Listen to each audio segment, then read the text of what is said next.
Good morning daddies, good morning investors. എല്ലാ ദിവസവും രാവിലെയുള്ള പ്രീ മാർക്കറ്റ് റിപ്പോർട്ടിലേക്ക് കിടക്കാം. അങ്ങനെ 3 ദിവസത്തെ അവധിക്ക് ശേഷമാണ് നമ്മൾ മാർക്കറ്റിലേക്ക് വന്നത്. ഈ ഒരു ഫിനാൻഷ്യൽ ഇയർ കഴിഞ്ഞു, മാർച്ച് മാസം കഴിഞ്ഞു. മാർച്ച് മാസം നിഫ്റ്റി 1300 പോയിന്റിൻ്റെ ഗെയിൻ രേഖപ്പെടുത്തി. ഈ ഒരു ഫിനാൻഷ്യൽ ഇയറിൽ നിഫ്റ്റി ഏകദേശം ഒരു 5% ഒരു റാലി അല്ലെങ്കിൽ ഗെയിൻ നേട്ടം രേഖപ്പെടുത്തി. നെഗറ്റീവ് റിട്ടേൺ ഒന്നും തന്നെ നൽകിയിട്ടില്ല നിഫ്റ്റി. അവസാന മാർച്ച് മാസമാണ് FISന്റെ ബൈയിങ് കൊണ്ട് ഇന്ത്യൻ മാർക്കറ്റ് ഒരു ഗ്രീനിലായി അറ്റ്ലീസ്റ്റ് ക്ലോസ് ചെയ്യാനായിട്ട് ഫിനാൻഷ്യൽ ഇയർ അടിസ്ഥാനത്തിൽ നമുക്ക് സാധിച്ചത്. അത് വലിയൊരു കാര്യം തന്നെയാണ്. നമ്മുടെ മാർക്കറ്റ് കഴിഞ്ഞ ദിവസം വെള്ളിയാഴ്ച ദിവസം ക്ലോസ് ചെയ്തതിന് ശേഷം US മാർക്കറ്റ് ഡോ 700 പോയിൻ്റാണ് ഫോൾ ആയിട്ടുള്ളത്. 700 പോയിന്റ്. US ഫിക്സും 12% ഒരു സ്പൈക്ക് രേഖപ്പെടുത്തിയ ഒരു അവസ്ഥയിലാണ് നമ്മുടെ മാർക്കറ്റ് ക്ലോസ് ചെയ്തപ്പോൾ ഉണ്ടായിരുന്ന ഈ ഒരു US മാർക്കറ്റിൻ്റെ അവസ്ഥ. പിന്നെ ഇന്നലെ US മാർക്കറ്റ് ഓപ്പൺ ആയപ്പോൾ ഈ ഒരു ഡോയിൽ 400 പോയിന്റ് റിക്കവറി രേഖപ്പെടുത്തുകയും US മാർക്കറ്റിലെ വിക്സ് കൂളാവുകയും ചെയ്തു. നമ്മുടെ മാർക്കറ്റ് ഇല്ലാത്ത ഒരു അവസ്ഥയിൽ ഇത് അതായത് വലിയൊരു നെഗറ്റീവായൊരു അവസ്ഥയിൽ നിന്ന് തിരിച്ചു കയറി. ഇന്നലെയും US മാർക്കറ്റ് ഇടിവായിരുന്നെങ്കിൽ നമുക്ക് വലിയൊരു ഹ്യൂജ് ഗ്യാപ്പ് ഡൗൺ ഒക്കെ കിട്ടിയേനെ. അപ്പോൾ അത് ഒഴിവായി കിട്ടിയിട്ടുണ്ട് എന്നുള്ളത് നമുക്ക് ആശ്വാസം പകരുന്ന ഒരു കാര്യം തന്നെയാണ്. പക്ഷേ US മാർക്കറ്റിൽ അവിടുത്തെ മാർക്കറ്റ് വലിയ തോതിൽ വോളറ്റിലിറ്റി ഉണ്ട്. 700 പോയിന്റ് ഇടിയ ഒരു ദിവസം.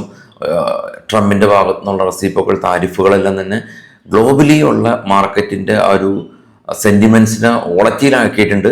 സ്വാഭാവികമായ രീതിയിൽ ഇന്ത്യൻ മാർക്കറ്റ് ഓൾറെഡി തന്നെ റിക്കവറി രേഖപ്പെടുത്തിയപ്പോൾ ഗ്ലോബൽ മാർക്കറ്റിനോടൊപ്പം തന്നെയാണ് ഇന്ത്യൻ മാർക്കറ്റിന് പോകാൻ സാധിക്കുകയുള്ളൂ. അലൈൻ ചെയ്താണ് പോകാൻ സാധിക്കുകയുള്ളൂ.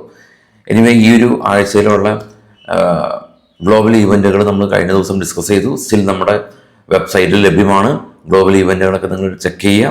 അതനുസരിച്ച് പൊസിഷൻസ് എല്ലാം തന്നെ അഡ്ജസ്റ്റ് ചെയ്യുക. അല്ലെങ്കിൽ തന്നെ ഇപ്പോൾ ഓവർനൈറ്റ് പൊസിഷൻസ് എല്ലാം തന്നെ ഹോൾഡ് ചെയ്യുന്നത് വളരെയധികം റിസ്ക്കാണ്. FIS കഴിഞ്ഞ ദിവസം ഇന്ത്യൻ മാർക്കറ്റിൽ DAs ബൈ ചെയ്തിട്ടുണ്ടായിരുന്നു 7642 കോടി രൂപ. FIS നെറ്റ് സെല്ലേഴ്സ് ആയിരുന്നു കഴിഞ്ഞ വെള്ളിയാഴ്ച ദിവസം. അപ്പോൾ ഇതാണ് നമ്മൾ കണ്ട ഒരവസ്ഥ. ഇന്ന് പുതിയ ദിവസം ചൊവ്വാഴ്ച ദിവസത്തിലേക്ക് വരുമ്പോൾ സ്വാഭാവികമായിട്ടും നിഫ്റ്റിയുടെ എല്ലാം തന്നെ എക്സ്പയറി വ്യാഴാഴ്ച തന്നെയാണ്. അതിപ്പോൾ ചേഞ്ച് ആകുന്ന തീരുമാനം നിലവിൽ NSE പോസ് ചെയ്തു. കുറച്ച് കമ്പനീസിൻ്റെ ന്യൂസുകളുണ്ട്. ഇത് വിപണിയിലുള്ള ഈ കമ്പനീസിൻ്റെ വാർത്തകൾ മാത്രമാണ്, ബൈസെൽ റെക്കമെൻഡേഷൻ ഒന്നുമല്ല.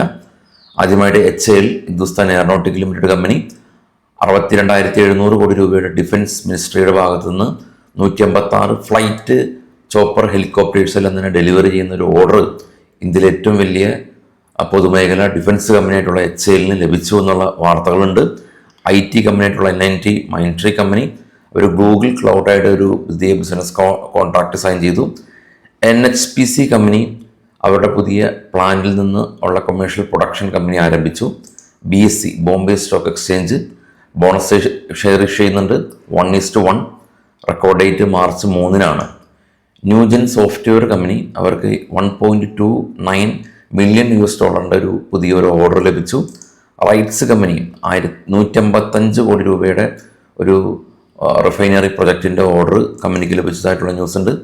എഞ്ചിനീയേഴ്സ് ഇന്ത്യ കമ്പനി 245 കോടി രൂപയുടെ ഒരു ഓർഡർ അവർക്ക് വെസ്റ്റ് ബംഗാളിൽ നിന്ന് ലഭിച്ചു. HGL enterprises company HGL engineering company അവർക്ക് 762 കോടി രൂപയുടെ ഒരു കവച് ഓർഡർ ലഭിച്ചു. ബ്രിഗേഡ് ഇവർ റിയാലിറ്റി കമ്പനിയാണ്. പുതിയ ലക്ഷറി പ്രൊജക്റ്റുകൾ ഇവർ തുടങ്ങാനായിട്ട് ആരംഭിക്കുന്നുണ്ട്. പവർമെക്ക് കമ്പനി 425 കോടി രൂപയുടെ ഓർഡർ അദാനി പവറിൻ്റെ ഭാഗത്ത് നിന്ന് ലഭിച്ചു എന്നുള്ളതാണ് ഇപ്പോൾ ഉള്ള വാർത്തകൾ.